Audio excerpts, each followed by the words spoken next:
So hello everyone, today I'll be continuing the NPSC Public Administration lecture. So likewise, I'll be completing two questions. Each of the question will have very important topics. So let's get the video started and I'll be explaining in Nagamis.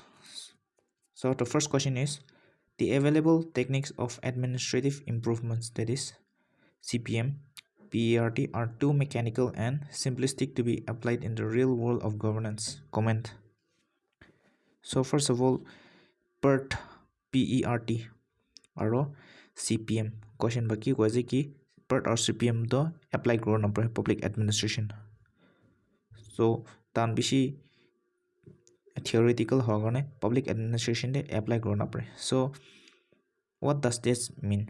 So first of all, you have to know the meaning of the PERT and CPM. Itu ditala meaning to ki.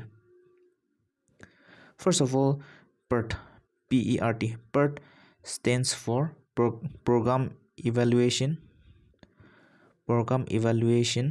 and review technique. So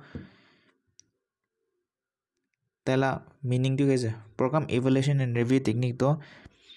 It is a evaluation technique in which a work is divided into activities and events, and the technique studies and represents tasks to be undertaken to complete a project in the least time for completing a task and minimum time to complete a project.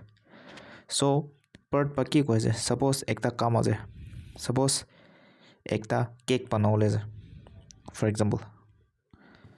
So PERT paki ko is program evaluation and review technique pa ki itu ki bak kurule process to cake banaole. First to flour mix kurule, itu is sugar dalule, itu is baking kurule, bake aro food coloring ka dalule, cream dalule. So each activities to events de bak kurule, that means baking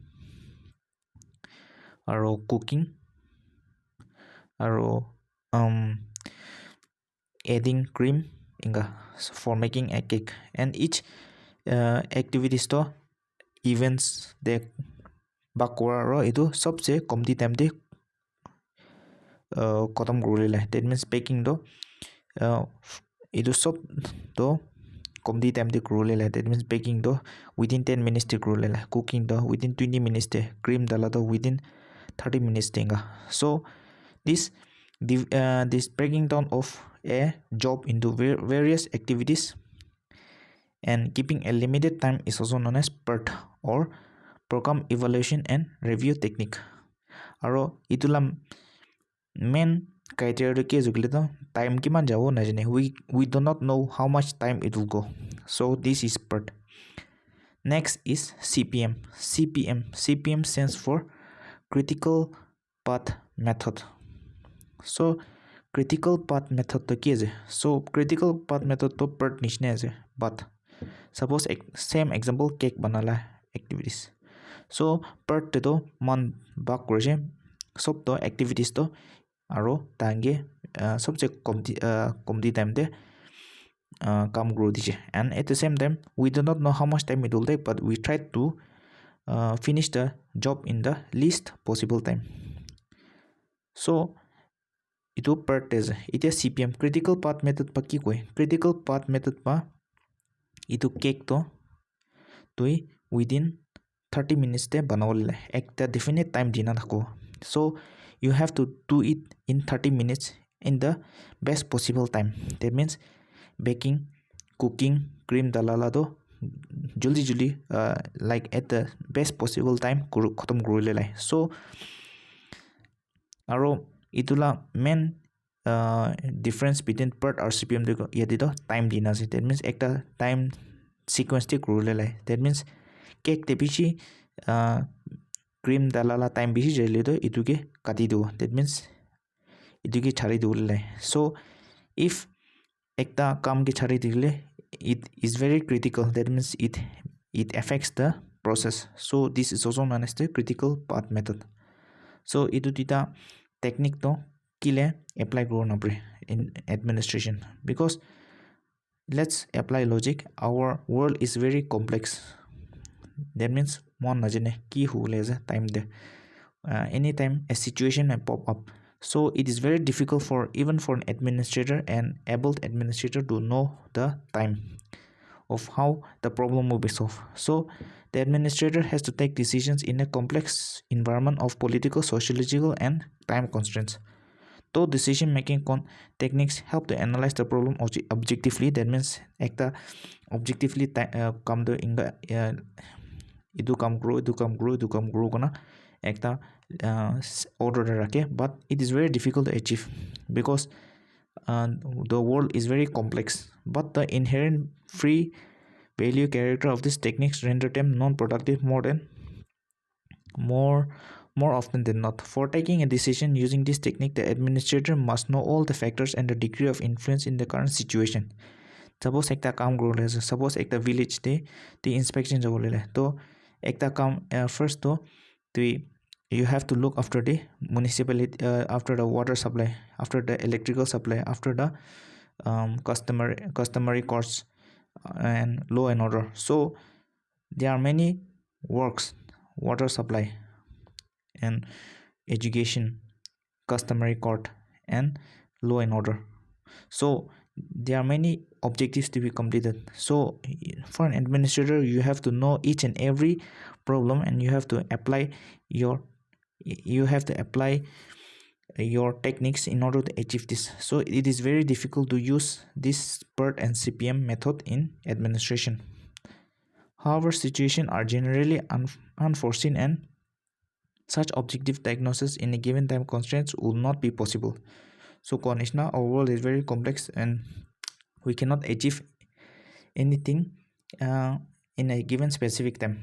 However, it must be mentioned that these techniques could be used for reference by historically defining variables, or they can be used by academicians and policy makers who have the time and resources to accurately define factors pertinent to the situation.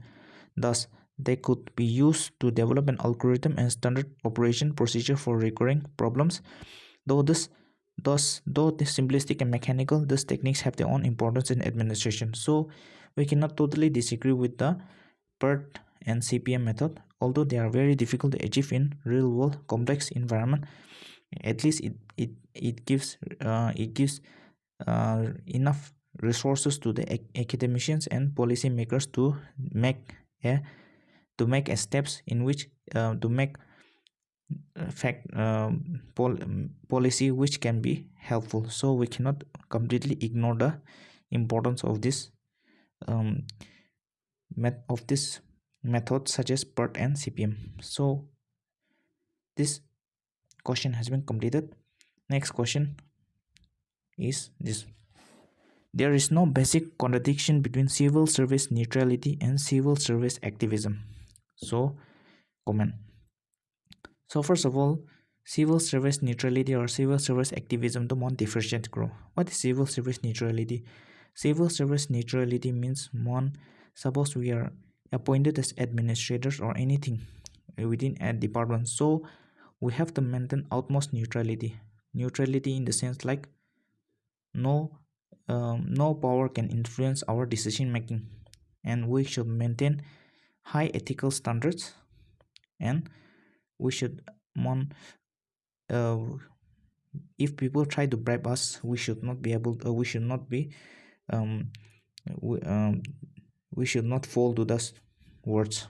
So civil service neutrality to ke to mon ekta standard maintain grow sida sidi in Nagamis sida sidi, like straightforward, no tilting towards any political affiliation. And the second is civil service activism. Civil service activism means using our position to make awareness. For example, suppose to act the ESC. So as a civil in implementing the civil service neutrality to equal corruption, no, you should not be corrupt, and you should maintain utmost ethical standards and transparent, and do your duties according to the rules and regulation following the laws. It was a civil service neutrality. Civil service activism though, suppose take the position as a, so you can you you can make an you can spread knowledge, you can spread knowledge to the people, to your department or wherever you're working, the importance of free the importance of making decisions freely and without any uh, without any hindrance. So it was a civil service neutrality or civil service activism. So question ba kwazi ki idu duida do iko alag pe nahi, there is no basic contradiction. That means civil service neutrality expects ideologically unbiased civil servants to who contribute the best to their capacities for any government in power. Their only interest means being public interest. It ensures the confidence of the public and the political executive as well. So Konishna Sida Sidi follow grow and the main motivation the public interest. Manaki public kina satisfy grow. It is a public servant gonna come though. The change socio-political, socio-economic conditions with the advent of plant development and liberalization, there are greater expectation from bureaucracy, which was anonymous till then to participate in policy making, became participative in implementation delegated legislation. So prior to 1991, civil servants kana kam to kali policy making banaule rakhe, but 1991 the liberalization, privatization or globalization hoise aro mana economy do ekta more private oriented. That means the role of civil servant increased with the LPG reforms. So puila do eco decision banali civil servant kando background detection. That means they were just acting as the background players. But with the advent of the new LPG reforms, civil servants they become more important. Their role become more outwardly. That means they have to play a more important role in decision making. Aro itu could they come grow in implementation.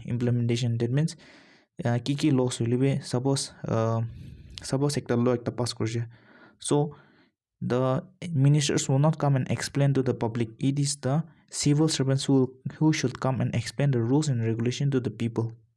Suppose the national food security act of 2000 and National Food Security Act of 2013 they pass हुई. So iduwa 5 grains of rice to each to poor BPL families kangi diulile. So the ministers won't explain this. It is the job of the civil servants. That means their role has become more outwardly and more and broader in sense, so as to educate the people.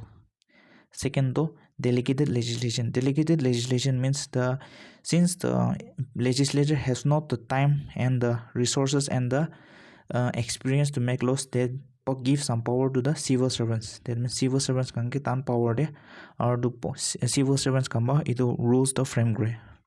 For example, legislation kamba ko ki ekta act ekta banave so that manuange free grains dio, like free chawal dio for BPL families.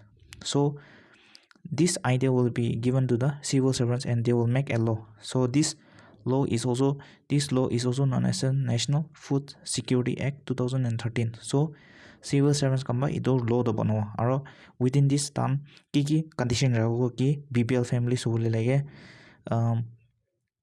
destitute woman kan hule, that means widows aro unmarried woman kan aro small marginal laborers like carpenters, tailors, etc., and those people living with HIV/AIDS, etc., and those with families where the head of the family is disabled, where the father is disabled, they will also receive the grains. So this type of conditions are framed by the civil servants and they are responsible for this. This enlarges the scope of action of the civil servants who are now working with politicians who are naive in decision making. I've already told you the legislation doesn't have the resources and experience, so it legislation kaba tam civil servants kange power de designate kore are the delegated legislation go.